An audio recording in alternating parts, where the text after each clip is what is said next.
নমস্কার দর্শক বন্ধু, আজ আমি আপনাদের সঙ্গে হোম ফার্স্ট ফিনান্সের রেজাল্ট নিয়ে ডিসকাশন করব। তো রেজাল্ট কল দুটোই কিন্তু হয়ে গেছে। তো হোম ফার্স্ট ফিনান্স কি করে? অবভিয়াসলি একটা হাউজিং ফিনান্স কোম্পানি। তো কোম্পানি স্টার্ট করেছিল হচ্ছে কর্ণাটক থেকে, এবং কর্ণাটক থেকে স্টার্ট করার পর তারা এন্টায়ার যে সমস্ত সাউথের যে সমস্ত স্টেটগুলো আছে সেই সমস্ত স্টেটগুলোতে তাদের বিজনেসকে এক্সপ্যান্ড করে। তারপর ধীরে ধীরে সাউথ থেকে তারা কিন্তু প্যান ইন্ডিয়া লেভেলে ছড়িয়ে পড়ে। স্পেশালি ওয়েস্ট মার্কেট যেটা রয়েছে আপনার গুজরাট এবং মহারাষ্ট্র, এই সমস্ত স্টেটে ঢুকে যায়। এবং এই মুহূর্তে যদি আমরা দেখি, গুজরাট এবং মহারাষ্ট্রে কিন্তু তাদের সব থেকে বেশি সংখ্যক ব্রাঞ্চ রয়েছে।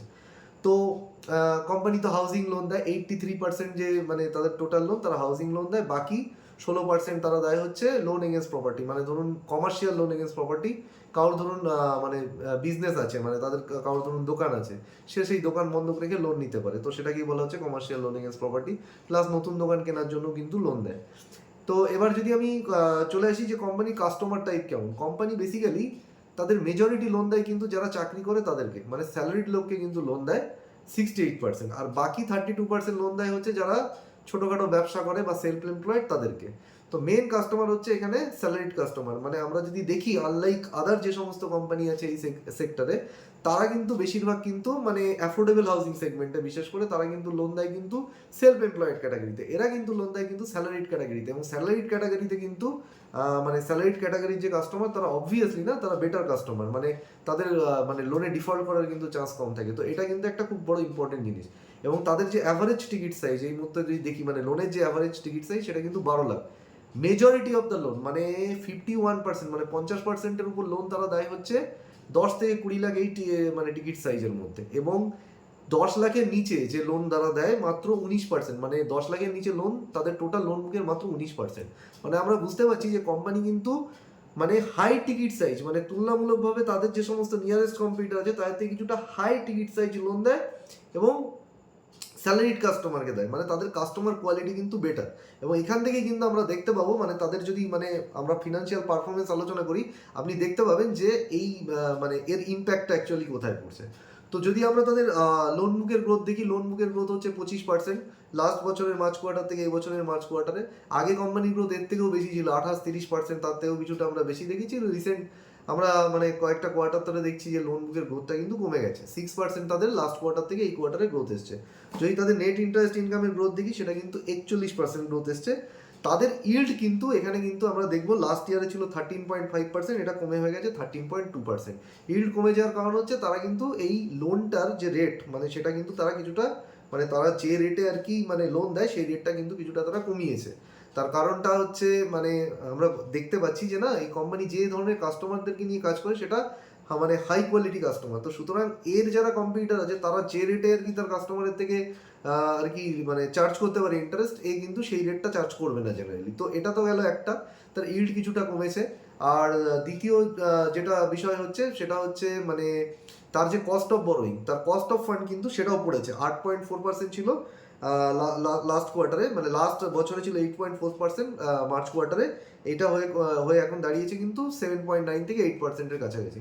তাহলে আমরা দেখলাম তারা যে মানে তাদের যে ইল্ড সেটাও পড়ে গেছে, এবং তাদের যে কস্ট অফ ফান্ড সেটাও পড়ে গেছে। কিন্তু আমরা যদি দেখি এখানে ইল্ড পড়েছে কিন্তু মানে অনেকটা কম, কিন্তু এখানে কস্ট অফ ফান্ড কিন্তু তার থেকে বেশি পড়েছে। কস্ট অফ ফান্ড পড়ে যাওয়ার কারণটা আমরা জানি যে কোম্পানি কিন্তু বেসিক্যালি লোন নেয়, টার্ম লোন নেয় ব্যাংকের থেকে। তো রেপো রেট কাট হওয়ার জন্য ব্যাংক যেহেতু কম রেটে লোন মানে আরবিআই থেকে নিয়েছে, তো ব্যাংক যাদেরকে লোন দেয় তাদেরকেও কম রেটে লোন দিয়েছে। তো আলটিমেটলি কি হয়েছে, কোম্পানির ওভারঅল যে মানে কস্ট অফ ফান্ড সেটা কিন্তু পড়ে গেছে। আর আমরা যদি আরেকটা কথা এখানে বলে রাখা দরকার, এই কোম্পানি যে ইল্ড যেটা আমরা বললাম না, ইল্ডটা গত বছরের রেসপেক্টে মানে যে রেটে তারা লোন দেয় সেটাও কিন্তু একটুখানি মানে যেটা যে পড়েছে, এই পড়ে যাওয়ার আরেকটা কারণ হচ্ছে তাদের এন্টায়ার লোন মিক্স। তাদের লোন মিক্সে কিন্তু মানে এখন যে লোন তারা দিচ্ছে সেটা কিন্তু মানে হাউজিং লোনের পরিমাণটা তারা বেশি দেয়। তো এখান থেকে না তারা ওই যে লোন এগেন্স্ট প্রপার্টি ওখানে তাদের ইল্ড একটু বেশি থাকে, তো ওই সেগমেন্টটাই কিন্তু তারা ধীরে ধীরে করে একটু বাড়াতে চায়। তো ওই সেগমেন্টে বাড়ালেই তবেই কিন্তু তাদের ইল্ড এখান থেকে একটু বাড়বে। তো এবার যদি আমরা দেখি মোটামুটি যে তাদের কস্ট অফ বরোয়িং যেহেতু পড়েছে ইল্ডের থেকে বেশি, সেই কারণে তাদের স্প্রেড যেটা মানে ওভারঅল তাদের ইনকাম, সেই ইনকামটা কিন্তু তাদের বেড়ে 5.1% থেকে 5.3% হয়েছে। মানে কস্ট অফ বরোয়িং যেহেতু পড়ে গেছে ইল্ডের থেকেও বেশি, সেই কারণে কিন্তু তাদের স্প্রেড কিন্তু পজিটিভ আছে। এবার যদি আমি চলে আসি কোম্পানি রেভিনিউ গ্রোথ যদি দেখি, রেভিনিউ গ্রোথ এসছে 21%। প্রফিটের যদি আমি গ্রোথ দেখি মানে অপারেটিং প্রফিট, সেটার গ্রোথ এসছে 45%। তো তো কখন রেভিনিউ গ্রোথের থেকে প্রফিটের গ্রোথ বেশি হয়? কারণ কোম্পানির ওভারঅল যে খরচা, সেই খরচা কিন্তু অনেক কমে গেছে, মানে অপারেটিং এক্সপেন্স যেটা সেটা কিন্তু কমে গেছে, এবং কোম্পানির যে ইন্টারেস্ট এক্সপেন্স যদি আমরা দেখি, মানে টোটাল এক্সপেন্স কিন্তু তাদের কমে গেছে। তো সেটাই এবার যেহেতু এক্সপেন্স কমে গেছে সেই জন্য অপারেটিং প্রফিটের গ্রোথ বেশি। এবার যদি আমরা প্যাটের গ্রোথ দেখি, প্যাট মানে নেট প্রফিটের গ্রোথ এসছে 43%। তো ওভারঅল আমরা দেখতে পাচ্ছি কোম্পানির কিন্তু গ্রোথ নিয়ে কিন্তু কোনো প্রবলেম নেই।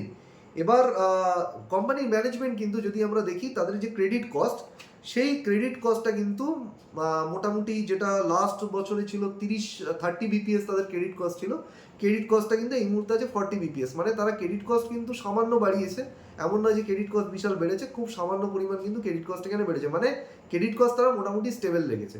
এইবার আপনি একটা জিনিস বলতে পারেন, যদি কোম্পানিটাকে আপনি ট্র্যাক করেন দেখবেন এক বছর যদি মানে গত এক বছর যদি দেখেন, তাদের অ্যাসেট কোয়ালিটি কিন্তু খারাপ হয়ে গেছিলো, মানে তাদের জিএনপি কিন্তু অনেকটা আগের থেকে বেড়ে গেছিলো। এবং এখনও যদি আপনি ওয়াই লেভেলে যদি কম্প্যারিজন করেন তাহলে দেখবেন জিএনপিএ বেশি আছে। কেন জিএনপিএ বেশি আছে, অ্যাসেট কোয়ালিটি খারাপ হয়েছিল, তার কারণ হচ্ছে কর্ণাটকের সরকার গত বছর একটা ই খাতা বলে একটা রুল এনেছিল। ই খাতা মানে কিছুই না, মানে এই যে যাদেরকে লোন দেওয়া হয় তাদেরকে লোন দেওয়ার জন্য ম্যান্ডেটরি করেছিল যে তাদের অনলাইনে তাদের সব যাবতীয় ডকুমেন্ট থেকে শুরু করে এ টু জেড, মানে তাদের পুরো মানে প্রত্যেকটা মানে যারা লোন বড়োয়ার, মানে যারা লোন নিতে চায়, তারা যখন লোনের জন্য অ্যাপ্লাই করছে তাদেরকে লোন দেওয়ার আগে তাদের সমস্ত ডকুমেন্টেশন অনলাইনে করতে হবে। তো এই যে পুরো ডকুমেন্টেশন প্রসেস পুরো সরকারের ডেটাবেসে এবং ওয়েবসাইটে থাকবে।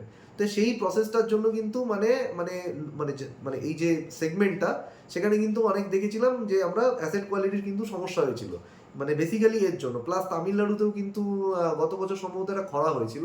তো ওভারঅল আমি দেখেছি অ্যাসেট কোয়ালিটি গত এক বছরে বেশ খারাপ হয়ে গেছিলো। কিন্তু এখন যদি আমরা দেখি, মানে এই জন্য আমরা দেখবো না, মানে ওয়াই যদি আমরা ইয়ার অন ইয়ার দেখি, আমরা কিন্তু পুরো চিত্রটা ধরতে পারবো না। আমাদের গত কোয়ার্টারের রেসপেক্ট এই কোয়ার্টারের দেখতে হবে, মানে লাস্ট কোয়ার্টার থেকে এই কোয়ার্টার সিকোয়েন্সিয়ালি যদি আমরা দেখি, তাহলে দেখবো কিন্তু অ্যাসেট কোয়ালিটি কিন্তু ইম্প্রুভমেন্ট হয়েছে। এই মুহূর্তে তাদের অ্যাসেট কোয়ালিটি হচ্ছে 1 মানে জিএনপিএ যেটা, সেটা হচ্ছে 1.8%, এবং এটা গত কোয়ার্টারের থেকে কিন্তু 20 বিপিএস মানে 0.2% কিন্তু নিচে এসেছে। তো এটা কিন্তু একটা পজিটিভ ডেভেলপমেন্ট যে তাদের অ্যাসেট কোয়ালিটি ধীরে ধীরে ইম্প্রুভমেন্ট হচ্ছে। এই জন্যই তো কোম্পানির ম্যানেজমেন্ট ক্রেডিট কস্ট বাড়াচ্ছে না। তো সুতরাং গেল একটা।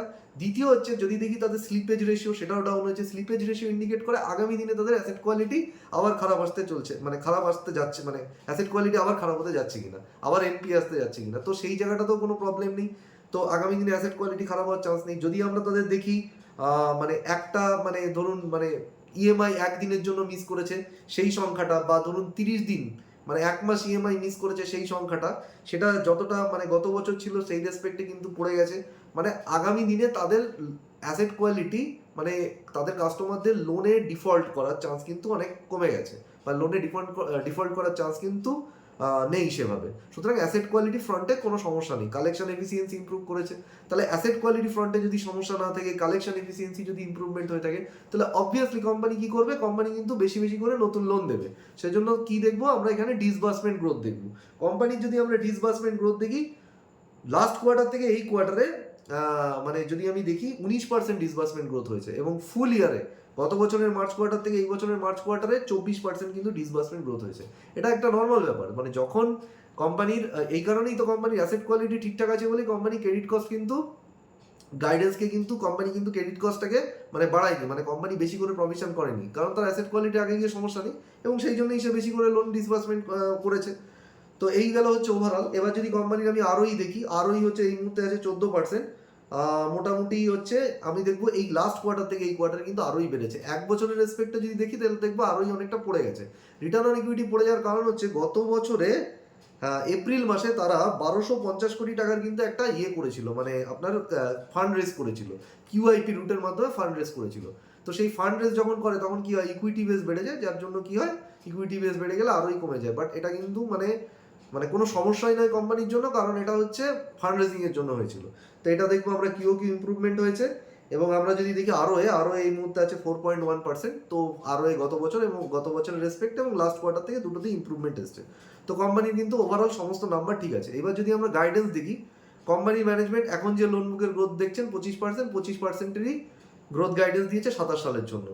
তো আগের থেকে তো অবশ্যই তাদের গ্রোথ কমে গেছে, এবং এই যে সেগমেন্ট অ্যাফোর্ডেবল হাউসিং ফিনান্স সেগমেন্টে মানে এমন কিছু কোম্পানি আছে যারা কিন্তু এর থেকে বেশি রেটে গ্রো করছে। মানে প্রত্যেক কোম্পানি কিন্তু আমরা দেখতে পাচ্ছি এই সেগমেন্টে কিন্তু তাদের আগের যে লোন বুক তারা গ্রোথ করতো, সেখান থেকে কিন্তু গ্রোথ গাইডেন্স কিন্তু তারা কমিয়ে দিয়েছে। তো গ্রোথ গাইডেন্স কিন্তু আগের থেকে কিন্তু কমে গেছে, কিন্তু দু একটা কোম্পানি আছে এই কোম্পানির থেকেও কিন্তু এই বেশি রেটে কিন্তু গ্রোথ করছে। তো এই কোম্পানির যে মোটামুটি ওভারঅল যে গাইডেন্স আছে মানে এই বছরে মানে মোটামুটি মেনটেন রেখে দিয়েছে তারা। স্প্রেডের যে গাইডেন্স দিয়েছে, স্প্রেড হচ্ছে 5% থেকে 5.25%। মানে স্প্রেড কাকে বলে? ইল্ড থেকে কস্ট অফ বরোইং, মানে কোম্পানি যে রেটে লোন দেয় আর যে রেটে লোন তোলে তার মাঝখানে ডিফারেন্সটাই হচ্ছে কোম্পানির আয়। তো স্প্রেড কিন্তু এখন যে লেভেলে আছে সেই লেভেলেই থাকবে। কোম্পানি বলছে যে তার cost of borrowing incrementally improvement হবে, তার কারণ হচ্ছে ক্রেডিট রেটিং ইমপ্রুভমেন্ট হলে তার ওভারঅল যে রেটে সে লোন নেয় সেটা পড়ে যাবে। আর সেকেন্ড বিষয় যেটা হচ্ছে তার কোম্পানি মানে কোম্পানির 16% লোন সে দেয় হচ্ছে কমার্শিয়াল, যে লোন এগেনস্ট প্রপার্টি, মানে কমার্শিয়াল প্রপার্টির এগেনস্টে যে লোন দেয়, দোকানের এগেনস্টে যে লোন দেয় বলছিলাম। তো সেই সেগমেন্টটা কিন্তু 16% থেকে বাড়িয়ে মোটামুটি 20%-এর কাছাকাছি নিয়ে যাবে। এতে কি হবে? কোম্পানি ইল্ড কিছুটা বাড়বে। কিন্তু আমরা দেখতে পাচ্ছি এখানে বিশাল কিছু চেঞ্জ হবে না, কোম্পানি মোটামুটি যে স্প্রেড সেটাই ধরে রাখবে, মানে এখানে খুব বেশি কিন্তু চেঞ্জ নেই। ক্রেডিট কস্টের গাইডেন্স কিন্তু এখন যা আছে সেই লেভেলেই ম্যানেজমেন্ট রেখেছে, 30 to 40 বিপিএস। এখন আর তার 40 বিপিএস আছে, মানে ক্রেডিট কস্টও কিন্তু আগামী দিনে এই লেভেলেই সে মেনটেন করবে। এবং যদি তার ওভারঅল অপেক্স টু এম মানে হচ্ছে তার টোটাল এম এর রেসপেক্টে তার যে খরচা মানে অপারেটিং এক্সপেন্সেস এই মুহূর্তে আছে 2.7%, তার গাইডেন্স হচ্ছে সেম। মানে আমরা একটা জিনিস দেখতে পাচ্ছি এখানে, কোম্পানির যে কোম্পানির খরচা মোটামুটি সেম লেভেলেই থাকবে। এবং কোম্পানি কিন্তু মানে আগামী দিনে যদি আমরা দেখি মানে এই যে পারফরমেন্স এখন যা দেখছি এটাই মোটামুটি কিন্তু মেনটেন করবে। মানে এখান থেকে মানে আমি বলতে চাইছি পারফরমেন্স ভালো, মোটামুটি যথেষ্ট ভালো এই মুহূর্তে যদি আমরা দেখি, এবং এই পারফরমেন্সটাই কিন্তু মোটামুটি মেনটেন করবে। এখান থেকে পারফরমেন্স কিন্তু খুব বেশি ইমপ্রুভ করবার কিন্তু চান্স নেই, কারণ ইমপ্রুভ করতে গেলে ম্যানেজমেন্টে যে ধরনের গাইডেন্স দেওয়া প্রয়োজন ছিল সেটা কিন্তু তারা দিচ্ছে না। ওভারঅল সেগমেন্টে মানে মোটামুটি তারা বলতে পারি একটা কনজারভেটিভ গাইডেন্স মেনটেন করছে, সেই মানে খুব বেশি অ্যাগ্রেসিভ গাইডেন্স দেয়নি, এবং যা আছে এই মুহূর্তে সেটাকেই মেনটেন করার কিন্তু গাইডেন্স দিচ্ছে। তো সুতরাং আমি যদি দেখি পারফরমেন্স অবভিয়াসলি যথেষ্ট ভালো, পারফরমেন্স নিয়ে সমস্যা নেই, কিন্তু এখান থেকে মানে আপসাইড যে পোটেনশিয়াল মানে হিউজ, মানে আমি কি বলবো মানে প্রফিটের গ্রোথ বলুন বা ওভারঅল মার্জিনের গ্রোথ সেটা কিন্তু খুব বেশি আমি দেখতে পাচ্ছি না। তো এই ছিল আমাদের overall discussion home first finance নিয়ে, এবং এরকম এই সেক্টরে আরও বেশ কিছু স্টক আছে, আমি সেগুলো অবশ্যই আপনাদের সঙ্গে ডিসকাশন করবো এবং ওভারঅল পুরো সেগমেন্টকে অ্যানালিসিস করে দেখাবো যে কোন শেয়ারটা এই পুরো সেগমেন্টের মধ্যে বেটার। তো আশা করি ভিডিওটা আপনাদের ভালো লাগলো, যদি ভালো লেগে থাকে তাহলে লাইক শেয়ার এবং সাবস্ক্রাইব করুন। আবার দেখা হচ্ছে, ভালো